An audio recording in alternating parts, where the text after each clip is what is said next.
여러분, 권위라는 것이 무엇인가요?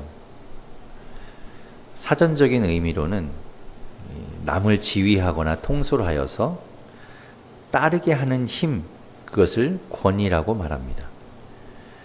누군가가 나를 따르도록 만드는 힘, 영향력, 그것이 권위인 것이죠.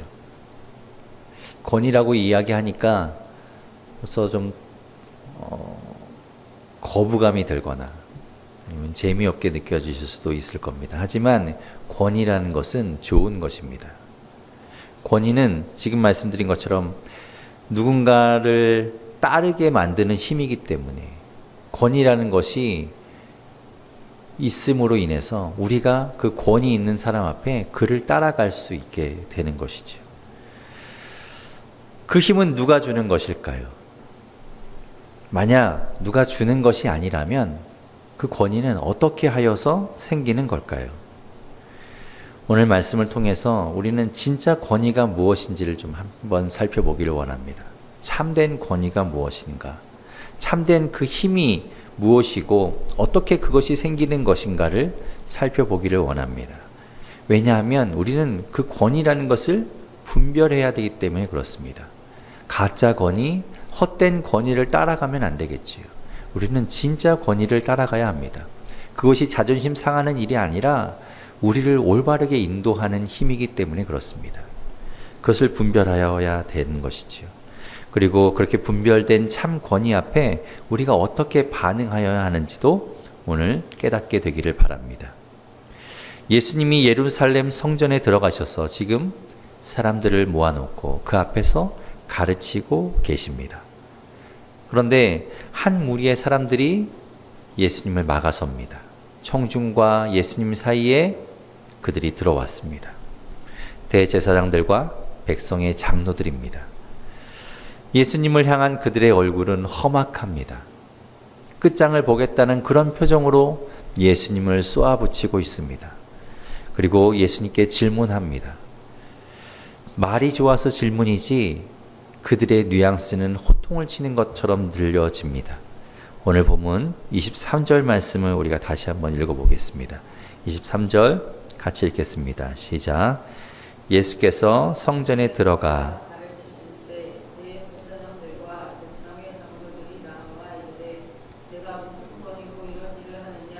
또 누가 이 권위를 주었느냐? 이들은 예수님이 하신 일에 대해서 상당히 불만을 가지고 있다는 것을 표현합니다. 그들의 심기를 건드린 일은 무엇이었을까요? 예수님이 어떤 일을 하셨기에 이들의 마음이 지금 불편해 있는 것일까요? 마태복음 21장은 예수님이 나귀를 타시고 예루살렘 성에 들어가시는 장면으로 시작합니다. 사람들은 종려나무 가지와 옥가지를 손에 들고 예수님을 향하여 외쳤습니다. 호산나 다윗의 자손이여 우리를 구원하소서. 예수님을 그렇게 맞이했습니다. 예수님이 예루살렘에 입성해서 첫 번째로 하신 일은 성전에서 장사하는 사람들의 상을 엎으시고 그들을 성전에서 내쫓으신 일입니다.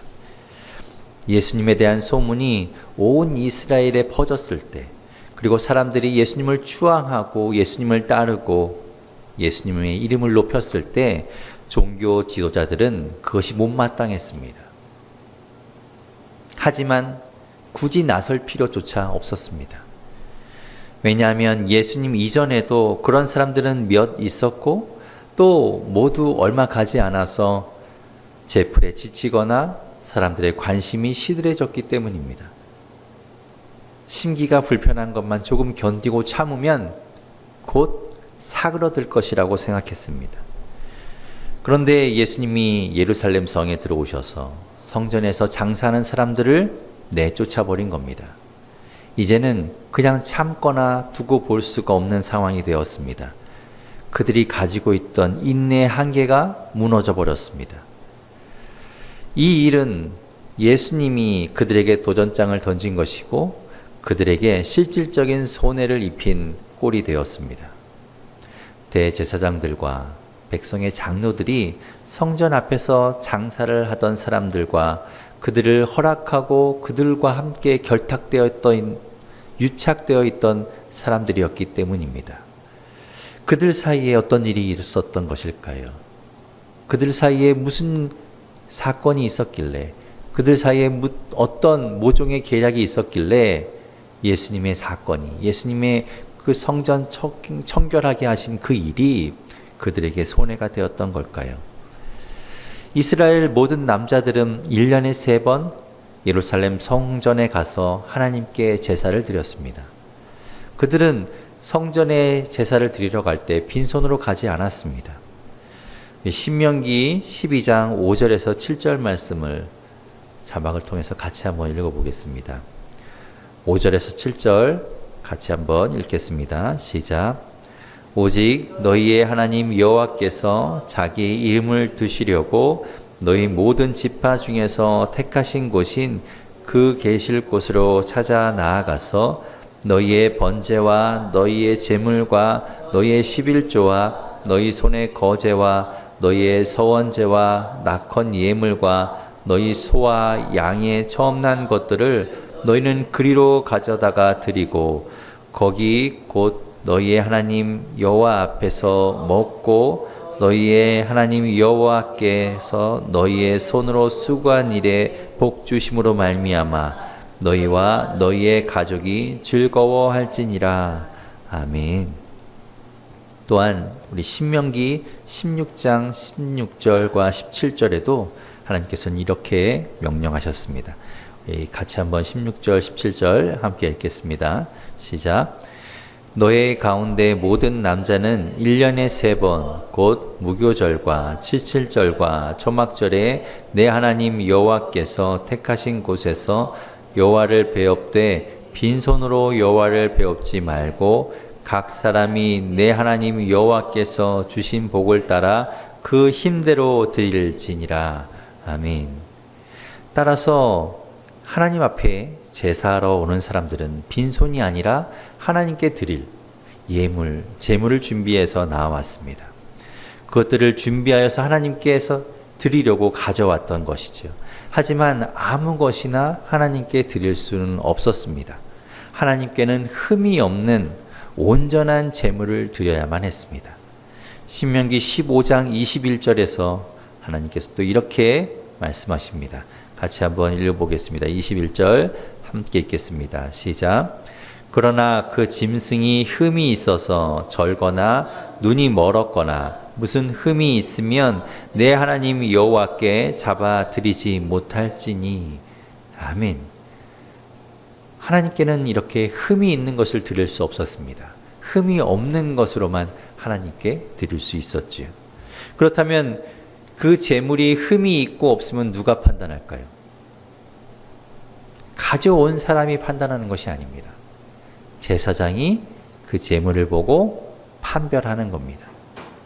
멀리에서부터 어렵게 염소를 끌고 갑니다. 하나님께 드리려고 정말 귀한 염소, 가장 흠없는 염소를 골라서 그 염소를 데리고 때로는 안고 예루살렘 성으로 갑니다. 그래서 하나님께 드리려고 하는 찰나에 제사장이 이야기합니다. 이 염소는 흠이 있으니 하나님께 드릴 수 없어. 그럼 어떻게 할까요? 다시 집에 가서 다른 염소를 가져올까요? 그렇게 된다면 이미 하나님께 드려야 될, 지켜야 될 절기는 지나가 버리고 말 것입니다. 그렇다면 어떻게 할까? 가져온 염소를 시장에 다시 파는 겁니다. 혹시라도 돈에 여유가 있다면 다른 염소를 사겠지만 그렇지 않다면 그 염소를 시장에 내다 팔고 그 돈을 가지고 성전 앞에 마련된 재물 시장에서 흠없다고 여겨지는 재물을 사는 겁니다. 그런데 물론 값을 더 받아도 할 수 없습니다. 웃돈을 더 요구해도 할 수 없습니다. 왜냐하면 제사를 드려야 하기 때문입니다. 또 가난한 사람들은 소나 양이나 염소를 드릴 형편이 안 되기 때문에 대신에 비둘기를 하나님께 드려야 했습니다. 레위기 5장 7절에서 하나님께서 이렇게 말씀하십니다. 우리 같이 7절 말씀 읽겠습니다. 시작. 만일 그의 힘이 어린 양을 바치는 데에 미치지 못하면 그가 지은 죄를 속죄하기 위하여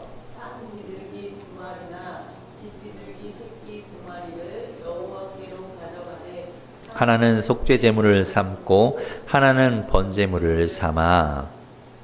하나님 앞에 제물을 드려야 할 때 다른 것으로 드릴 만한 형편과 여유가 되지 않으면 비둘기라도 드려야 했습니다. 성전 앞에서는 이렇게 가난한 이들에게 팔 비둘기들이 마련되어 있었습니다. 하나님께 드릴 수 있도록 말이죠. 비둘기는 부르는 게 값이었겠죠. 왜냐하면 하나님께 제사를 드려야 했기 때문입니다. 또 여러 나라에서 여러 곳에서 사람들이 예루살렘으로 모여들었습니다. 제물이 아니라 각기 자기 나라에서 또 자기가 살고 있는 그곳에서 통용하는 그 화폐를 가지고 온 사람들도 있었습니다. 신명기 14장 24절에서 26절에 하나님께서 이렇게 말씀하셨기 때문이죠. 우리 24절에서 26절 말씀을 자막을 통해서 같이 또 한번 읽어보겠습니다. 시작. 그러나 내 하나님 여호와께서 자기의 이름을 두시려고 택하신 곳이 내게서 너무 멀고 행로가 어려워서 내 하나님 여호와께서 그 풍부히 주신 것을 가지고 갈 수 없거든 그것을 돈으로 바꾸어 그 돈을 쌓아 가지고 내 하나님 여호와께서 택하신 곳으로 가서 내 마음에 원하는 모든 것을 그 돈으로 사되 소나 양이나 포도주나 독주 등 내 마음에 원하는 모든 것을 구하고 거기 내 하나님 여호와 앞에서 너와 내 권속이 함께 먹고 즐거워할 것이며. 아멘. 하나님께서 말씀하신 것처럼 그렇게 가져온 돈, 그렇게 멀리에서 편리하도록 돈으로 가지고 왔던 그 돈들은 성전에서 쓸 수 있는 돈으로 환전을 해야 했습니다. 성전세를 내야 했고 성전 앞에서 팔고 있던 그 재물을 사기 위해선 환전을 해야 했던 것이지요. 그런데 이 환전할 때 돈을 더 받아도 할 수 없었습니다. 왜냐하면 제사를 드려야 하기 때문입니다. 이렇게 하나님께 제사를 드리는 사람들을 이용해서 폭리를 취하고 그리고 제사장들은 그 폭리 취하는 장사꾼들을 눈감아 주었습니다. 그렇게 봐준 대가는 이 종교 지도자들에게 상납이라는 이름으로 돌아왔습니다. 그렇게 서로 유착되어 있던 것이죠. 그렇게 서로 공생하고 있었던 겁니다. 그것은 지금 제가 성경에서 조목조목 찾아서 말씀드린 것처럼 하나님께서 말씀하신 것이었고 또 율법을 따르는 일이었기 때문에 그들은 나름대로 그것을 불법이라 여기지 않았을 수도 있습니다. 스스로 자기 합리화했을 겁니다. 이거는 하나님께 제사 드릴 수 있도록 돕는 것이다 라고 말이죠. 그런데 예수님이 그것들을 뒤집어 엎으신 겁니다. 그래서 그들은 예수님께 이야기합니다. 당신이 무슨 권한으로 우리를 방해하는 것이요? 그들은 예수님께 항의하고 있는 겁니다. 감히 우리가 하는 일을 막다니. 자신들의 권위가 손상되었다고 생각했습니다. 그들의 권한을 뛰어넘고 무효화시킬 수 있는 일을 할 수 있도록 누가 그것을 허락했는가? 누구에게 그런 권한을 받았는가? 궁금했습니다. 도대체 이 자가 누굴 믿고 이러는 건가? 예수님은 그들의 이야기에서 세례 요한에 대한 물음으로 응수하십니다. 오늘 본문 24절에서 27절까지 말씀을 같이 한번 읽어보겠습니다. 예수님이 그들에게 어떻게 말씀하셨는지 같이 읽겠습니다. 시작. 예수께서 대답하시되 나도 한 말을 너희에게 물으리니 너희가 대답하면 나도 무슨 권위로 이런 일을 하는지 이르리라. 요한의 세례가 어디로부터 왔느냐? 하늘로부터냐 사람으로부터냐? 그들이 서로 의논하여 이르되 만일 하늘로부터라 하면 어찌하여 그를 믿지 아니하였느냐 할 것이요 만일 사람으로부터라 하면 모든 사람이 요한을 선지자로 여기니 백성이 무섭다 하여 예수께 대답하여 이르되 우리가 알지 못하노라 하니 예수께서 이르시되 나도 무슨 권위로 이런 일을 하는지 너희에게 이르지 아니하리라. 아멘. 세례 요한이 사람들에게 요단 강가에서 물로 세례를 베풀었습니다. 수많은 사람들이 요한에게 세례를 받기 위해서 모여들었습니다. 그리고 그를 따르던 많은 제자들이 있었습니다. 그 모든 일들을 종교 지도자들은 다 알고 있었습니다. 하지만 크게 상관하지 않았습니다. 왜냐하면 예수님처럼 직접적으로 그들에게 도전을 하거나 그들의 이익을 침해하지 않았기 때문이죠. 처음에 말씀드린 것처럼 그냥 두면 어차피 재풀에 지치거나 시들해져 버릴 것이기 때문에 그냥 두었던 겁니다. 예수님이 그들에게 질문합니다. 요한의 세례는 어디로부터 온 것인가? 어떤 권위를 가지고 한 것인가 물어보십니다. 답을 해야 하는 종교 지도자들은 딜레마에 빠지고 맙니다. 하늘로부터 부여된 권위로 사람들한테 세례를 준 것이다 라고 말하면 하늘로부터 온 권위 앞에 그들이 순종하지 않았다는 것을 시인하는 것이지요. 세례 요한을 믿지 않았고 세례 요한 앞에 그들이 나아가지 않았기 때문에 자신들의 잘못을 시인하고 자신들의 잘못을 드러내는 꼴이 되는 겁니다. 그렇다면 자기가 스스로 부여한 권위로 세례를 준 것이다 라고 말한다면 세례 요한을 믿고 그에게 세례를 받기 위해서 나왔던 수많은 사람들, 그를 선지자로 여기고 그를 따랐던 수많은 제자들의 원성을 받아야 하니 그들은 이러지도 못하고 저러지도 못하는 상황이 되었습니다. 그들은 차라리 모른다라고 대답합니다. 그래서 그 이야기를 따라 예수님도 그렇다면 나도 너희에게 이야기하지 않겠다라고 말씀하십니다. 사실 이렇게 대화가 끝나도 문제가 없습니다. 왜냐하면 예수님께서는 이미 너희가 답을 안 하면 나도 안 하겠다라고 말씀하신 상태였고 또 그들이 세례 요한을 떠올리면서 하늘로부터 그 권위가 왔던 세례 요한이 스스로 만들었던 자신들의 권위만 침해되지 않으면 그만이다라고 생각했을지 모르기 때문에 어쩌면 여기에서 대화가 끝난다고 해도 별 이상할 것이 없겠지요. 다른 복음서에서는 여기에서 대화가 그치고 맙니다. 그런데 마태복음에서는 계속해서 예수님께서 말씀하십니다. 예수님이 말씀을 이어가시는데 예수님께서 하신 말씀을 우리 같이 한번 읽어보겠습니다. 28절에서 31절 말씀, 예수님께서 그들에게 하신 말씀을 같이 읽어봅니다. 시작. 그러나 너희 생각에는 어떠하냐?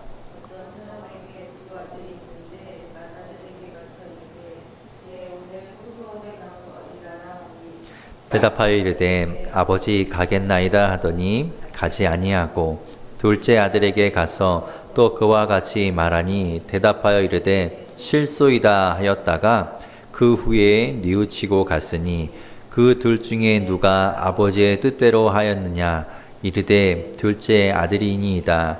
예수께서 그들에게 이르시되 내가 진실로 너희에게 이르노니 세리들과 창녀들이 너희보다 먼저 하나님의 나라에 들어가리라. 아멘. 지난 시간에도 우리가 보았던 것처럼 예수님께서는 이번에도 두 아들을 들어 비유하고 계십니다.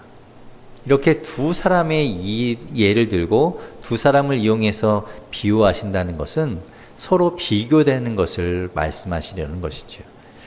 지금 종교 지도자들은 자신들의 권위를 위협하는 권위가 누구에게로부터 온 것인지, 자신들의 권위와 이익이 얼만큼 침해당하는 것인지에 관심이 있습니다. 그런데 예수님께서는 지금 포도원 아버지와 두 아들의 비유를 들어서 그들의 관심과는 조금 다른 내용의 말씀을 하고 계십니다. 그 내용은 이런 것이죠. 포도원을 가지고 있는 아버지에게 두 아들이 있었습니다. 맏아들에게 아버지는 나를 도와서 포도원에 가서 같이 일하자라고 말씀하십니다. 맏아들은 알겠다, 가겠다라고 대답하지요. 그런데 대답만 하고 가지 않습니다.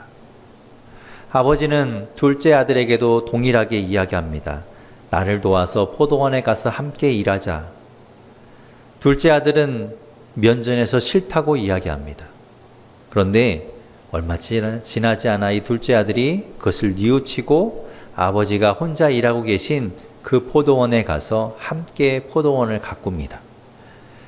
이 부분에서 개역 성경은, 우리가 지금 읽은 이 개역 성경에서는 둘째 아들이 뉘우치고 돌아간 것으로 번역하고 있지만, 공동 번역 성경이나 쉬운 성경, 표준 세번역 성경, 또 영어 성경인 NIV 성경에서는 반대로 맏아들이 뉘우치고 돌아간 것으로 번역하고 있습니다.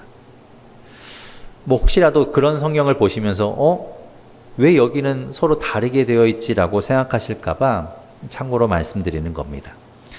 성경을 이렇게 필사해서 사본을 두게 되는데, 그렇게 사본들이 여러 가지가 있습니다. 그런데 어떤 사본에는 첫째 아들이 돌아온 것으로 되어 있고, 어떤 사본에는 둘째 아들이 돌아온 것으로 되어 있는 것이지요. 그래서 그 사본들에 따라서 번역이 다르게 된 것입니다. 왜 그렇게 어떤 사본은 첫째 아들이 되어 있고 어떤 사본은 둘째 아들이 되어 있는가는 아마도 그 정확한 원인은 알 수 없지만, 그 번역한 그 사본을 통해서 필사한 사람이 아마도 의도를 가지고 그렇게 하지 않았을까라고 생각을 하게 됩니다. 어떤 이야기인가 하면 우리가 이제 비유할 때, 예수님이 이제 지난 시간에도 그 둘째 아들이 집을 나갔다가 돌아오지 않습니까? 그것처럼 둘째 아들 그러면 왠지 좀 말을 안 듣고 자기 멋대로 하고 그런 아들로 이제 비유가 되는 것이죠. 그리고 맏아들은 늘 말을 잘 듣고 장자의 의무를 다하는, 그러니까 종교 지도자들이 어쩌면 맏아들의 모습을 이렇게 나타내고 싶었던 겁니다.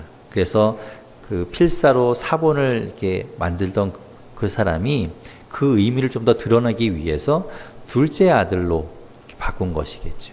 둘째 아들이 말씀을 어겼다가 돌아오는 것으로, 마치 탕자처럼 이렇게 하고 싶었던 겁니다. 그래서 그것을 바꿨을 것이다 라는 견해가 있긴 합니다.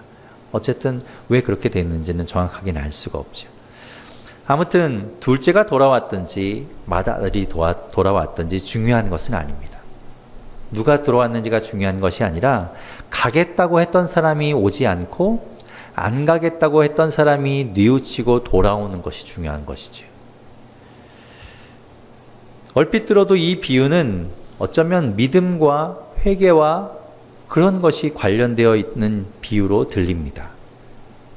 마지막 31절에서 예수님은 믿고 회개한 세리들과 창녀들이 하나님 나라에 먼저 들어갈 것이다 라고 말씀하시고 계시지요. 그렇다면 이 이야기는, 이 비유는 어쩌면 권위와는 상관없어 보이기도 합니다. 그런데 왜 예수님은 이 권위와 상관없어 보이는 이 이야기를 지금 권위 이야기를 하다가 뒤이어 말씀하시는 걸까요? 왜 예수님은 이 비유를 이야기하셨을까요? 예수님은 이 비유를 통해서 진짜 권위가 무엇인지를 말씀하려고 하시는 것일지도 모릅니다. 진짜 권위란 무엇인가? 종교 지도자들, 대제사장들과 백성의 장로들이 생각하는 진짜 권위와 예수님이 말씀하시는 진짜 권위는 다르다는 것을 말씀하고 싶은 것이지요.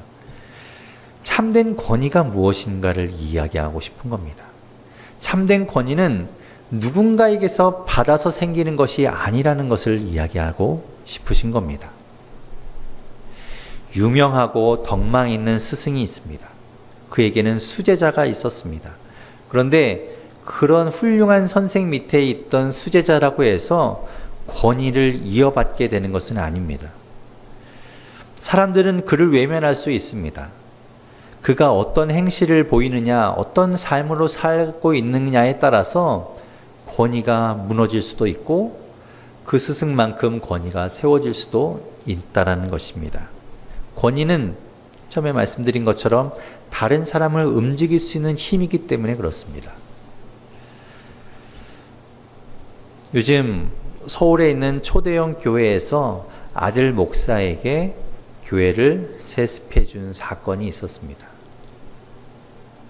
그리고 총회법도 그들에게 굴복하고 말았습니다. 그 아버지 목사님은 그 그동안 참 많은 훌륭한 일을 해왔던, 그래서 한국 교회 위에서, 한국 교계에서 정말 훌륭하게 칭송받던 분이었습니다. 대형 교회가 감당할 수 있는 일들을 참 많이 감당하셨지요. 미자립 교회를 돕고 정말 도와야 될 곳에 훌륭하게 잘 그 일을 감당해 주셨던 분입니다. 그분에게는 그래서 권위가 있었습니다. 그래서 교회가 그렇게 성장하게 되었는지도 모릅니다. 그런데 아들에게 그 교회를 물려주었습니다. 세습하게 된 것이지요. 아들에게 자신의 권위를 부여했습니다. 그 권위는 진짜가 아니었습니다. 왜냐하면 사람들은 그 권위를 인정하지 않았기 때문입니다. 아버지로부터 물려받았다고 해서 권위가 그대로 이어지는 것이 아니었던 겁니다. 사람들이 인정하지 않으면 그 권위는 아무 소용이 없어지는 겁니다. 힘이 없는 헛된 권위가 되게 되는 것이죠. 그분들만 스스로 인정하고 있습니다. 안타까운 일이지요. 이런 것을 권위적이다라고 이야기합니다. 이런 것을 권위주의적이다라고 이야기합니다. 우리가 싫어해야 하는 것은 권위가 아니라 권위적이고 권위주의적인 것입니다. 권위와 권위주의적인 것이 무엇이 다른가 하면, 권위는 다른 사람이 나를 따르게 하는 힘이고, 권위와 권위적인 것과 권위주의적인 것은 내 스스로 그 힘을, 억지 힘을 쓰는 겁니다. 다른 사람이 인정하지 않는데 내가 스스로 권위 있다라고 생각하고 그것을 자꾸 내세우는 겁니다. 내가 권위를 말하면 권위적이 되는 것이죠. 다른 사람이 권위를 이야기하면 권위가 세워지게 되는 겁니다. 예수님은 다른 사람에게서 받는 것, 다른 사람으로부터 오는 것, 다른 사람이 주는 것, 그 권위를 물려받는 것, 그것이 참된 권위가 아니라고 말씀하고 있습니다. 참된 권위는 지금 말씀드린 것처럼 다른 사람에게 인정받는 겁니다.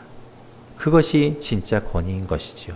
내가 내세우고 내가 주장하는 것이 아니라 다른 사람이 세워주는 것, 다른 사람이 인정하는 것이 진짜 권위인 겁니다. 나를 따라오도록 힘을 쓰는 것이 아니라 남들이 자발적으로 나를 따라와 줄 때 내 권위가 서게 되는 겁니다. 그것이 참된 권위지요. 예수님께서 말씀하신 이 비유 안에서 대답만 하고 가지 않았던 첫째 아들, 그 첫째 아들은 아버지를 인정하지 않고 아버지를 무시해버린 겁니다. 결국에 아버지의 권위를 인정하지 않은 것, 아버지의 권위를 무너뜨려 버린 것입니다. 하지만 회개하고 돌아간 둘째 아들, 그 회개하고 돌아갔던 그 아들은 아버지를 인정한 것이지요. 아버지 앞에 잘못을 뉘우친 겁니다. 아버지를 아버지로서의 권위로 세워드린 것입니다. 아버지께 권위를 올려드린 것이죠. 예수님의 권위는 무엇일까? 예수님의 권위는 누가 주는 것이 아닙니다. 성령님을 통해서 우리가 알고 깨닫게 된 우리가 예수님을 인정할 때 예수님의 권위가 서는 겁니다. 그래서 우리가 예수님께 경배하고 예수님을 찬양하고 예수님께 모든 경배를 올려드리는 것, 그것을 통해서 예수님의 권위가 서게 되는 것이죠. 하지만 예수님을 인정하지 않고 예수님을 믿지 않는 사람들에게 예수님의 권위는 없습니다. 그러니까 예수님을 함부로 이야기하는 것입니다. 여러분은 예수님의 권위를 인정하고 있습니까? 여러분 예수님을 인정하고 예수님 앞에 여러분의 경배를 올려드리고 있습니까? 아니면 예수님의 권위를 무시하고 있습니까? 잘못 살았다고 손가락질 받던 세리와 창녀들이 예수님을 믿고 예수님을 인정했습니다. 그들이 예수님의 권위를 세운 겁니다.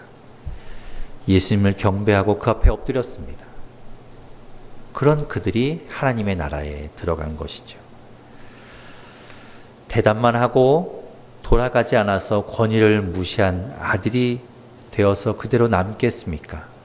아니면 회개하고 돌아가서 그 권위를 세우는 아들이 되시겠습니까?